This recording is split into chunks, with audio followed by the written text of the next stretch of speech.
Okay, we're going to start in just a moment. Let me tell you, those folks who are in the media, thank you first for being here. Let me tell you what you can expect. We have a number of people who will speak. I have asked each one to be very, very brief, no more than about a minute, and I will try to keep us to that so that your attention will be with us. And let me give you the order so you have a sense of who will be speaking. I'm Congressman Javier Becerra. After I make some remarks, I'm going to introduce Mandy Piper. Then we'll go to Congresswoman Maxine Waters, who will introduce Wanda Brown.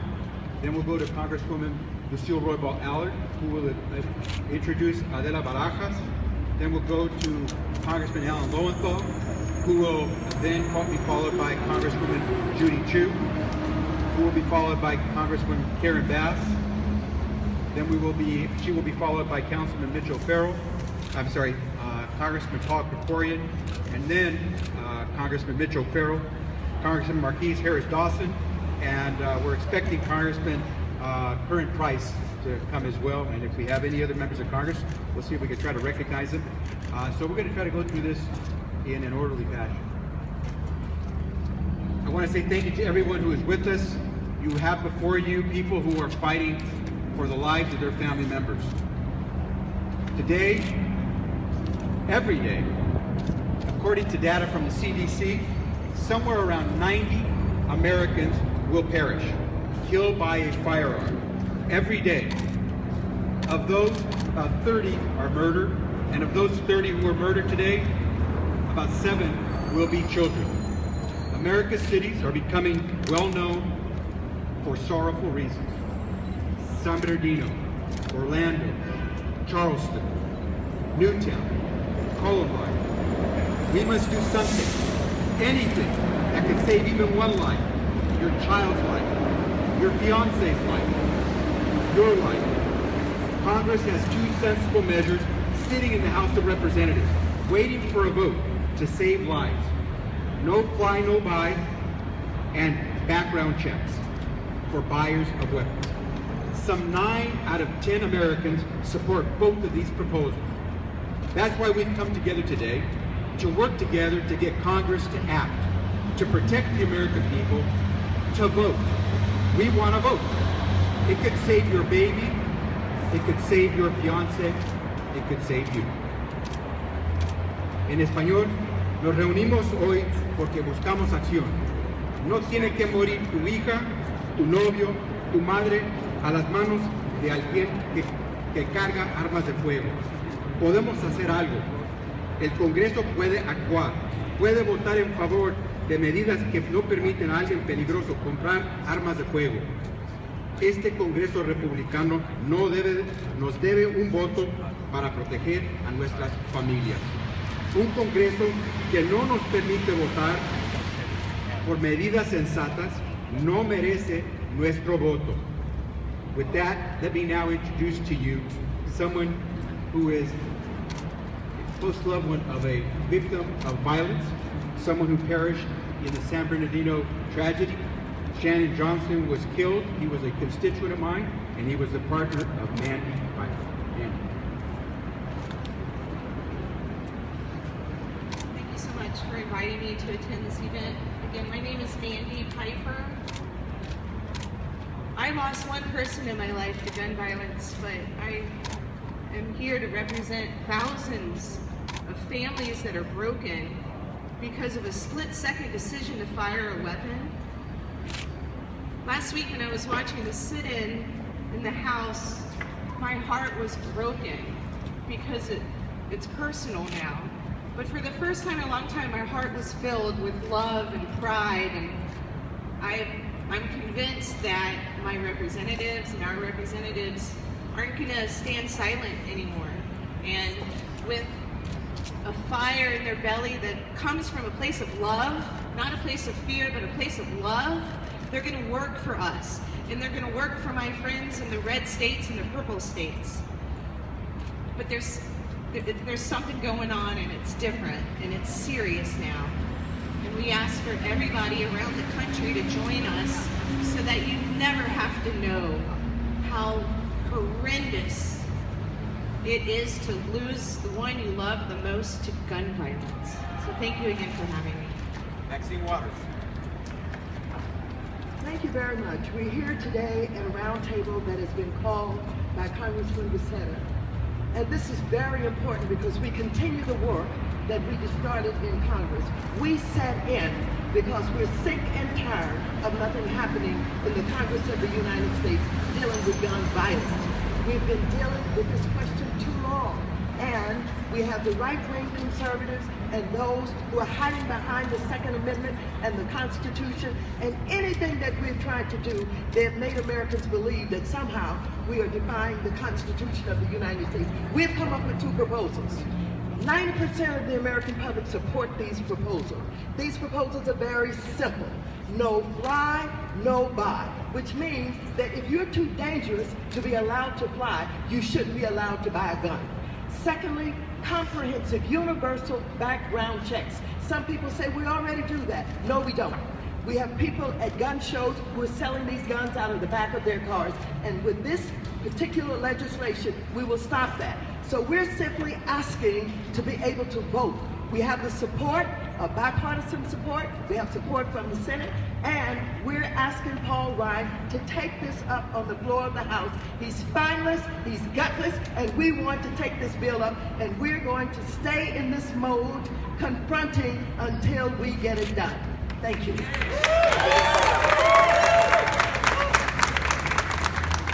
Let me introduce one of my constituents.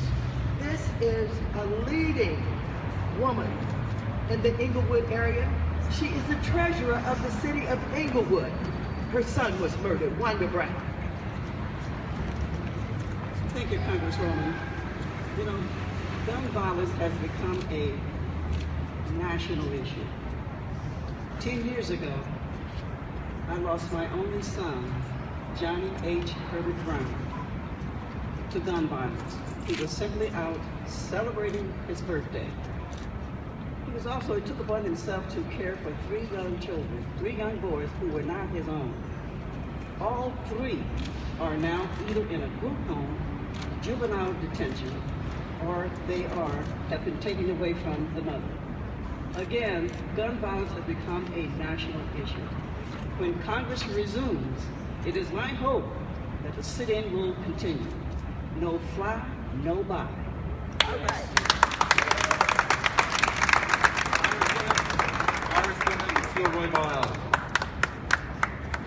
As you have heard, today is National Day of Action on Gun Violence Prevention, and it is a day of sorrow, mourning, and anger for those who have lost their lives to gun violence.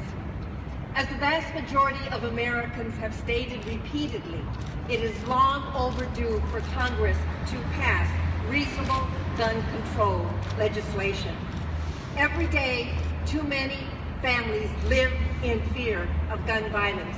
There are mothers today who are teaching their children to drop to the ground the minute they hear anything that sounds like a gun going off. They don't allow their children to play in the yard because they're afraid they may get killed by a stray bullet, or even sit by a window in their home.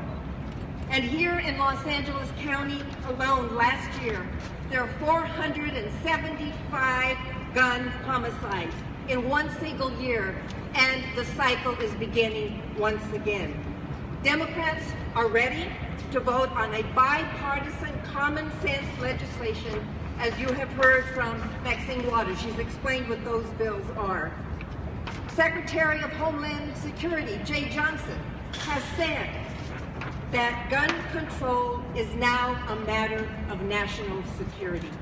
So while Speaker Ryan and the Republican leadership refuse to help us reduce gun violence, our constituents are fighting on the front lines and creating organizations like Life After Uncivil Ruthless Acts, which advocates for gun violence prevention in our communities. LAUDA was formed in memory of Laura Sanchez, who in 2007 became another victim of gun violence when she was murdered during a drive-by shooting similar to the way her mother was murdered in 1998. I would now like to introduce Adela Barajas, the founder and executive director of Laura, and the sister-in-law of Laura Sanchez, to provide testimony on the real-life tragedy of gun violence. Laura? Adela. Good afternoon, and thank you for allowing me this opportunity to share a little bit of what life has been after Laura's death. Laura left four young kids behind from the ages of 5 to the ages of 17. Her 5-year-old, who I'll share today, Brian, he was 5, and in this lifetime, he has watched not only his mother be murdered, he watched a kid be murdered at the corner of our house. Her oldest son has been having problems since the day that his mother was murdered. My brother was shot. I have a son who was shot. And this is all gun violence, random acts of violence, how they call it. But my question is, where are these kids getting these guns from? I do not want massive incarceration for people. I want guns to be out of our streets. I'm representing South Central LA, where most of the homicides happen on a daily basis. You don't hear it on national news because they're being killed on a daily basis, murdered. And the family aftermath is very hard to deal with. You have a functional family becoming dysfunctional. You have a kid who is on his road to college deciding that he can't go to college because he can't focus because of the fear of something else happening to his family. So please, let's make some choices that will be making our streets safer here in South LA. I also wanted to say it in Spanish. Mi nombre es Adela Baraja, soy la fundadora de una organización que se llama Laura, la vida después de actos violentos. Mi familia ha sufrido bastante y nos gustaría que pasaran leyes que van a ayudarnos a tener las calles de un centro más a salvo y que no tengamos tanta violencia con la muerte de pistola. Somos una comunidad y no tenemos muertes en grandes números, pero tenemos gente que está muriendo diariamente, jóvenes, mamás, papás. So, por favor, les pedimos su apoyo. Gracias. Thank you, Adela. Let me now ask Congressman Alan Lowenthal to please come forward. Thank you, and thank everyone for being here. I was asked to say a few words about the sit-in, what that meant. First thing is, I am coming here out of strength, out of real commitment and a real purpose. You know, when we started this sit-in, a few people had gone to the John Lewis and said, we've got to do something. Enough is enough. We can't get everything heard. We can't even hear these 2 bills in our house that you've just heard about. And John Lewis took this on, and he really became our leader. And really what happened in that sit-in is that a group that was dispirited at first became stronger and stronger and stronger as the night went on, and a real commitment as we left, and as Maxine Waters said to us as we were talking to each other and building strength, we will be together until hell freezes over. And John Lewis told us also, this is just the beginning. We will persist. We will never stop until there is rational gun violence safety in this country. And that's why I'm here, and I'm really proud to be part of this movement. And that's what we are. We are part of a movement.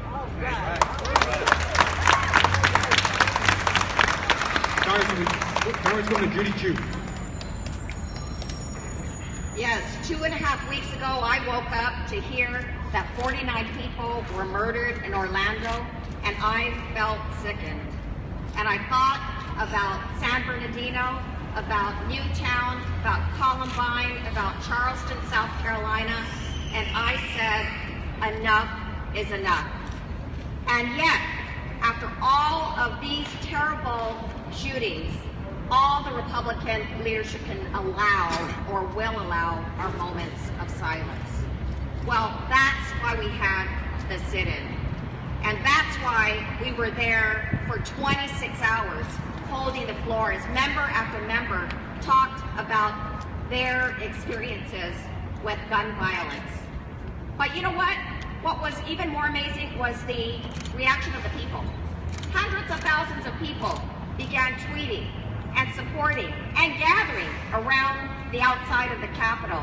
And I'll never forget when we ended and walked down the steps to join the crowd, how many of them had tears in their eyes as they said, finally, something is happening. And that's what today's event is all about, the National Day of Action, Gun Violence prevention event. These events here are occurring all across the nation. We cannot stop here. We have to build the momentum until these 2 bills are passed, until guns are out of our community, and until our community is safe. Congresswoman Karen Bass. Well, let me thank Chairman Becerra for pulling us all together today and for your leadership on this issue. You know, behind me are people who were victims of gun violence or their families. What is often not considered is there might be an individual that is injured or passes away, but there are families and communities that are devastated because of the violence. One of the measures that we wanted to do in Congress was to pass legislation authorizing the Center for Disease Control to look at and to study gun violence. The Republicans would not even allow gun violence to be studied. When we look at gun control and the bills that were being put forward, one of the bills, the no-fly, no-buy bill, one of the co-sponsors is a Republican member. So we know the real reason why Speaker Ryan won't let the bills come up for a vote is because they have a high likelihood of passing. And why is this a concern? It's because of the NRA, but it's because the Republicans are worried about the NRA sponsoring campaigns against them in their elections. That's what it's all about. It is about politics. It has nothing to do with the Second Amendment. And I think that it is really outrageous to think that one can be too dangerous to buy a plane ticket, but yet it is perfectly acceptable for them to buy a gun. As my colleagues and everybody up here said, this battle is going to continue. We were completely inspired by not only all of the tweeting, but the fact that hundreds of people showed up at the Capitol and they stood outside in the rain for the 26 hours that we were on the floor. As Representative Lowenthal said, this is the beginning of the movement, and the movement won't end until we win. Thank you.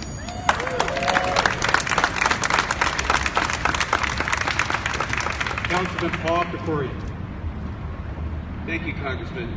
In the last 40 years, more Americans have died from gun violence in this country than have died in all of the wars we've fought since the Revolutionary War. And this group is gathered to say, enough is enough. Here in Los Angeles, we've taken the lead.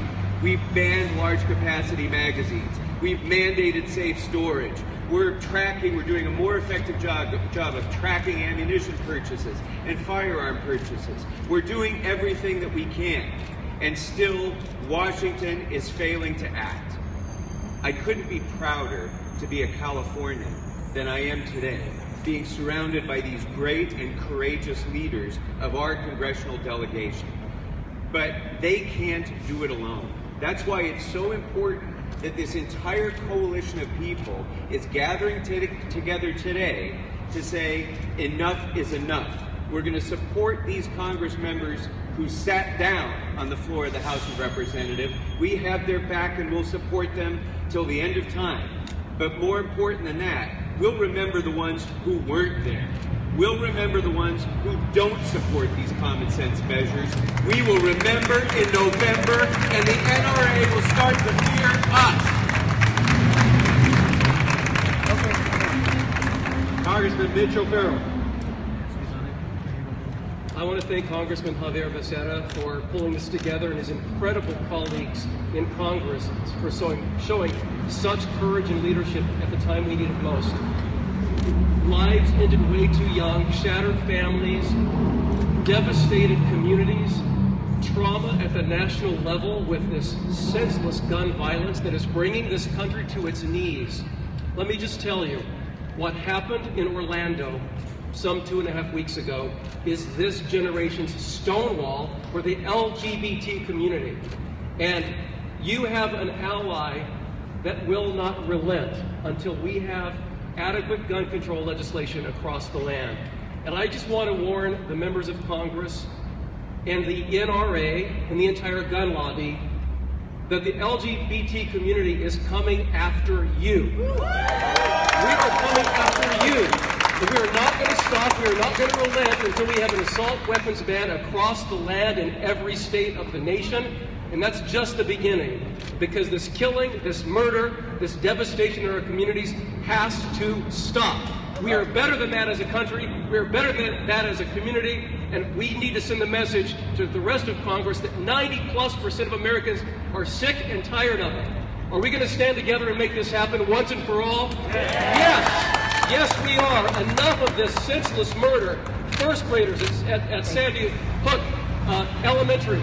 The pictures of them taken away from their families, the devastation. We should all personalize that trauma for ourselves, because when we do, we know that we will beat the NRA and those who aid and abet them in Congress. Thank you so much.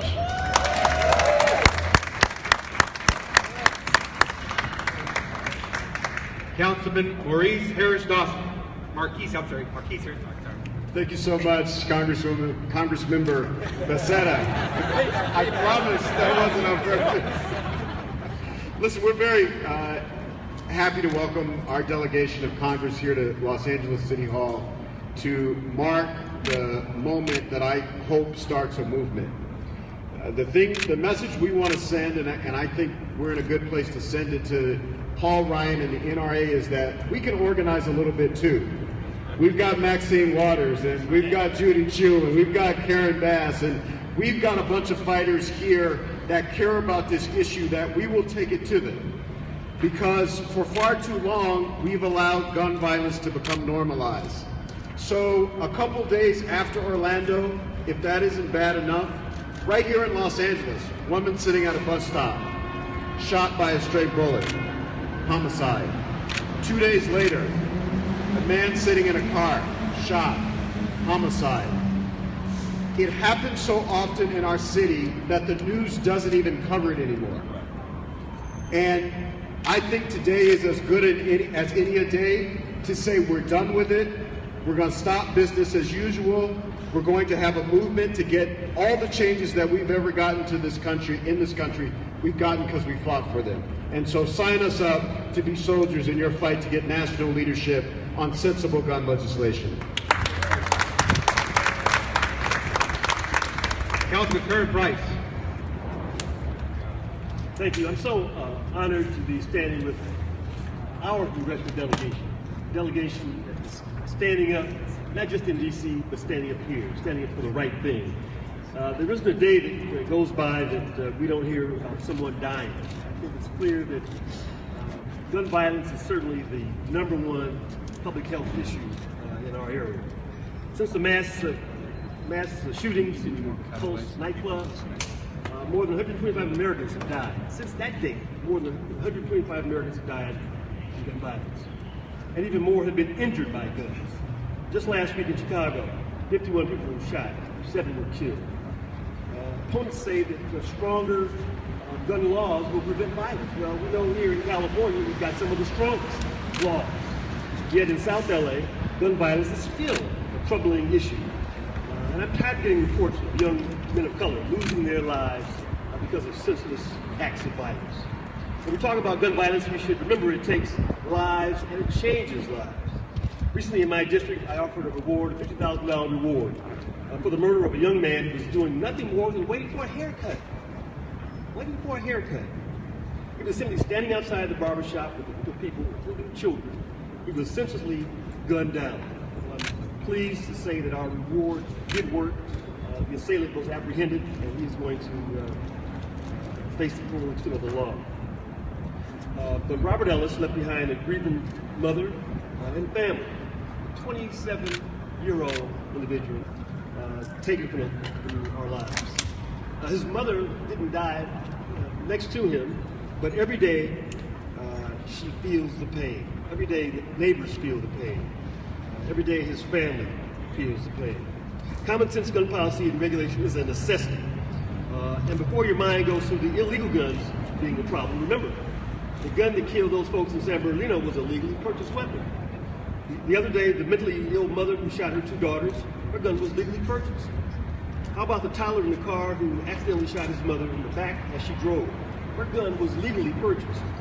And let's not forget the gun and every bullet that killed those 49 individuals in Orlando. The gun was legally purchased. All of this points to one thing. We have a systematic problem with gun laws. It's time that we take part in change and respect everyone's right, the Second Amendment, but also we need to have our rights protected in the community from senseless violence. We have to make that change now. Thank you. Councilman, thank you very much. You can see the number of organizations. You heard from some of the victims of gun violence. We had a tremendous roundtable discussion. I was asked to mention just a few of the action items on this day of action that came out of our discussion. We are going to follow up because everyone agreed that we need to come together again. We talked about addressing and making clear that so much of the gun violence affects people because of suicide. We talked about making sure that we asked our places of worship to please bring us together and help us by perhaps hosting a weekend of sermons on no gun violence. We heard from people who said it's time to bring the Muslim and the LGBT communities together to show that we can work together. We talked about making sure that we use every social media device possible to get the word out. We talked about Remember in November, making sure that those who aren't with us are remembered in November. We talked about a National Day of Remembrance in September. There'll be a big concert here. We should be coordinating action to get ready for that, to make it clear that we're not forgetting what's not happening in Washington, D.C. And we talked about the need to authenticate our message with America, that it's as much motherhood and apple pie to say gun violence does not belong in our streets as it is anything else, and we have to take back our streets and take back the message from the gun lobby to make it clear that violence is not for our communities. And the final point I think is important to make, because everyone said it. For us here, this isn't just about mass killing. Clearly, we are sorrowful whenever we hear a mass shooting. But many of us represent, many of us live in neighborhoods that are terrorized every day.